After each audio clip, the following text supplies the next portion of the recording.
2004లో నేనే గెలుచుంటే హైదరాబాదులో పరిస్థితులు వేరేలా ఉండేవని చంద్రబాబు నాయుడు గారు చాలా పెద్ద మాట ఆనాడు అన్నారు.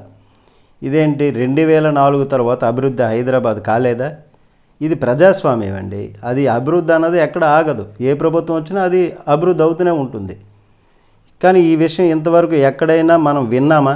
ఎప్పుడైనా కానీ గతసారి నేను గెలవలేదు కాబట్టి రాష్ట్రం ధ్వంసం అయిపోయింది ఏపీ.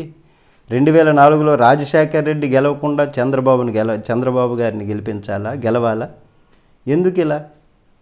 ఇంకా వీటన్నింటినీ మించింది ఇప్పుడు 2047 2047 విజన్ అంటారు. దాని గురించి మోదీకి చెప్పారంట. అప్పటికి దేశం అద్భుతంగా ఉంటుందంట.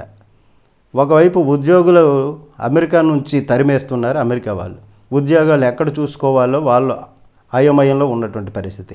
స్టాక్ మార్కెట్లు చూస్తే నష్టాల్లోకి వెళ్ళిపోతున్నటువంటి, బాగా చదువుకున్న వాళ్ళకు ఉద్యోగాలు లేనటువంటి పరిస్థితి, ఇబ్బందులు పడుతున్నటువంటి పరిస్థితి, నానా యాతనలు పడుతుంటే చంద్రబాబు గారు మోడీతో స్నేహ సంబంధాలు పాటిస్తే మంచిదే కానీ అద్భుతంగా ఉంటుంది 2047కి దేశం అని చెప్పడం ఒక విడ్డూరమైనటువంటి విషయం. అప్పటికి ఉండేవారెవరో పోయేవారెవరో.